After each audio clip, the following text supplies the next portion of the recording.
तो इस प्रकार से जीएनपी आपका या सकल राष्ट्रीय उत्पाद बाजार मूल्य पर प्राप्त हो जाएगा। और इसके बाद जो कॉन्सेप्ट आता है वो है शुद्ध राष्ट्रीय उत्पाद। जी हाँ, net national product NNP market price के ऊपर। तो उसको ज्ञात करने के लिए वही पहले वाला, ग्रॉस से नेट पे आने के लिए क्या किया जाता है, मूल्यह्रास को माइनस करना होता है, डेप्रिसिएशन को माइनस करना होता है। तो यहाँ हम शुद्ध राष्ट्रीय उत्पाद बाजार मूल्य पर ज्ञात करने के लिए क्या करेंगे, सकल राष्ट्रीय उत्पाद बाजार मूल्य पर है उसमें से मूल्यह्रास घटा देंगे। तो हमें क्या प्राप्त हो जाएगा, शुद्ध राष्ट्रीय उत्पाद बाजार मूल्य पर प्राप्त हो जाएगा। अब बाजार मूल्य से साधन लागत पर कैसे ज्ञात किया जाए, जैसा कि हमने पहले बात की थी। तो कोई भी अवधारणा या कॉन्सेप्ट राष्ट्रीय आय का जो है वो बाजार मूल्य पर हमारे को ज्ञात हो तो उसमें अप्रत्यक्ष कर माइनस करें और सब्सिडी या अनुदान की राशि जोड़ दी जाए। अप्रत्यक्ष कर कौन लेता है, सरकार लेती है, और सब्सिडी कौन देता है, सरकार देती है। तो उत्पादन के साधनों को क्या हिस्सा प्राप्त होगा उत्पादन में से, वो डिपेंड करेगा, फैक्टर कॉस्ट के आधार पर निर्धारित होता है। अर्थात फैक्टर कॉस्ट पे जो हमारे अवधारणाएं प्राप्त होंगी वो हमें क्या बताएंगी कि उत्पादन के साधन को कितनी आय प्राप्त हो रही है। तो यहाँ हम देखेंगे कि बाजार मूल्य पर जो जीडीपी दी हुई है, जीएनपी दी हुई है, एनडीपी दी हुई है या जीएनपी दी हुई है, तो उनमें से हम फैक्टर कॉस्ट पे या साधन लागत पर हम निकालना चाहें तो अप्रत्यक्ष कर की राशि उनमें से घटा दीजिए और सब्सिडी या अनुदान की राशि उनमें जोड़ दीजिए, तो आपको साधन लागत पर वो ही अवधारणा की मूल्य प्राप्त हो जाएगा। जैसे कि मैंने उदाहरण में बता भी रखा है किस तरीके से कि सकल घरेलू उत्पाद साधन लागत पर या जीडीपी साधन लागत पर ज्ञात करना हो तो सकल घरेलू उत्पाद बाजार मूल्य पर में से अप्रत्यक्ष कर घटा दीजिए और सब्सिडी जोड़ दीजिए। इसी प्रकार से शुद्ध राष्ट्रीय उत्पाद एनएनपी मार्केट प्राइस पर या में से अप्रत्यक्ष कर घटाएं और सब्सिडी जोड़ें तो शुद्ध राष्ट्रीय उत्पाद साधन लागत पर प्राप्त हो जाएगा। और जो ये शुद्ध राष्ट्रीय उत्पाद एनएनपी फैक्टर कॉस्ट पे जो हमें प्राप्त होता है उसे ही हम अर्थशास्त्र की भाषा में राष्ट्रीय आय कहते हैं, जिसकी चर्चा जनरली हर स्तर पर अर्थशास्त्र में भी और दैनिक समाचार पत्रों में भी प्रयोग की जाती है।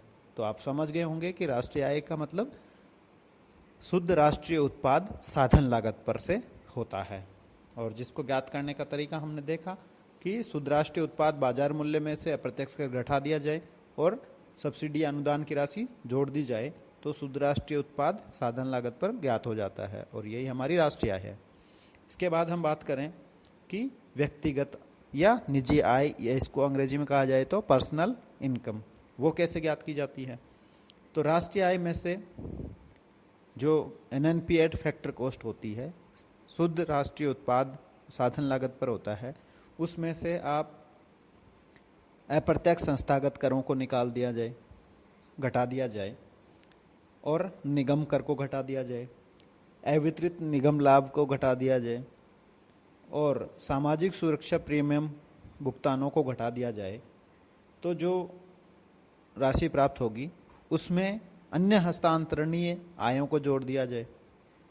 तो इस प्रकार की गणना से जो राशि प्राप्त होगी उसको कहा जाएगा पर्सनल इनकम या निजी या व्यक्तिगत आय।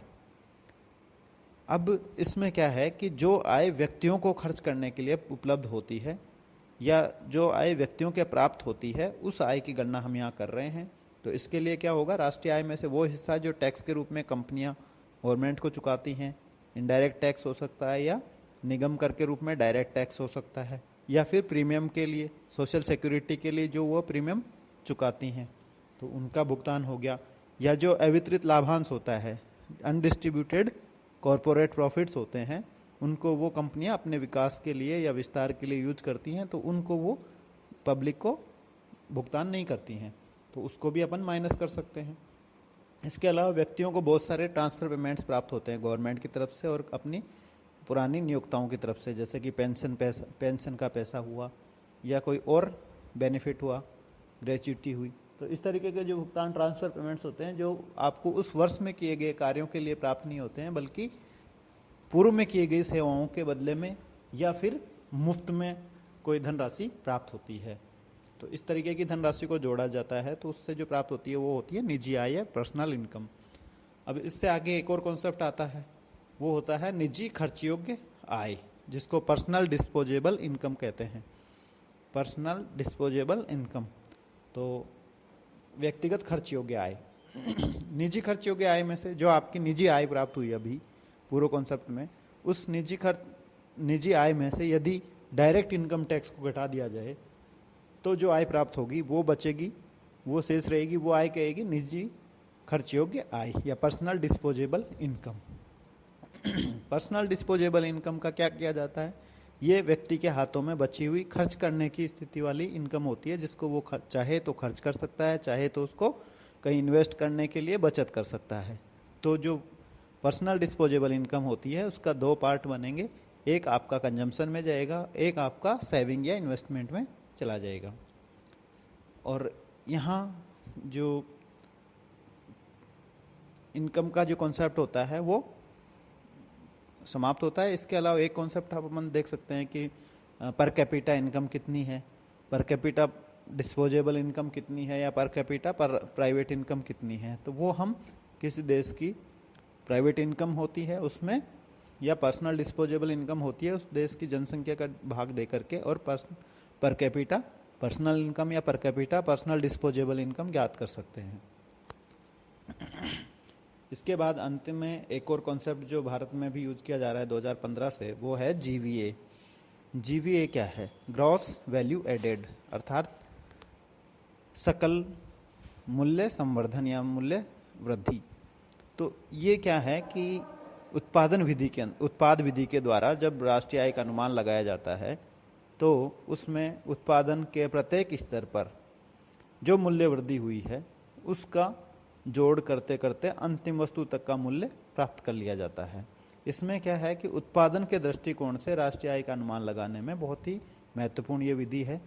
इसमें जिस तरीके से कि कच्चे माल और जो प्रारंभिक कीमतें हैं उनको घटा करके और अंतिम किसी भी उत्पादन के स्तर पर जो कच्चा माल की कीमत है या जो प्रारंभिक कीमत है उसको उस स्तर पर उत्पादित वस्तु के अंतिम कीमत में से घटा करके उस स्तर पर की गई मूल्य वृद्धि का अनुमान लगाया जाता है।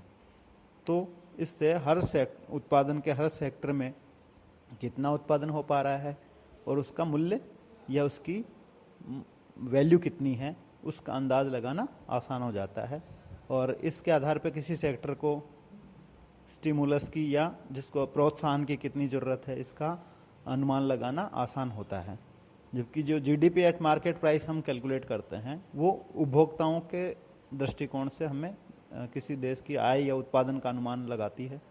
तो वहाँ हम खर्चे के आधार पे एक अनुमान लगाते हैं कि उपभोक्ताओं का कितना निजी प्राइवेट कंजम्पशन पे कितना खर्चा हो रहा है, इन्वेस्टमेंट पे कितना खर्चा हुआ है या कितना खर्च हुआ है। इसी तरीके से गवर्नमेंट कितना खर्च कर रही है और export minus import net exports कितने हैं हमारे। तो वहाँ हम उपभोक्ताओं के दृष्टिकोण से किसी देश के उत्पादन का अनुमान लगाते हैं और जीवीए में किसी देश के उत्पादन के दृष्टिकोण से हम जीवीए का अनुमान लगाते हैं। तो ये इन दोनों के बीच अंतर हो गया। धन्यवाद।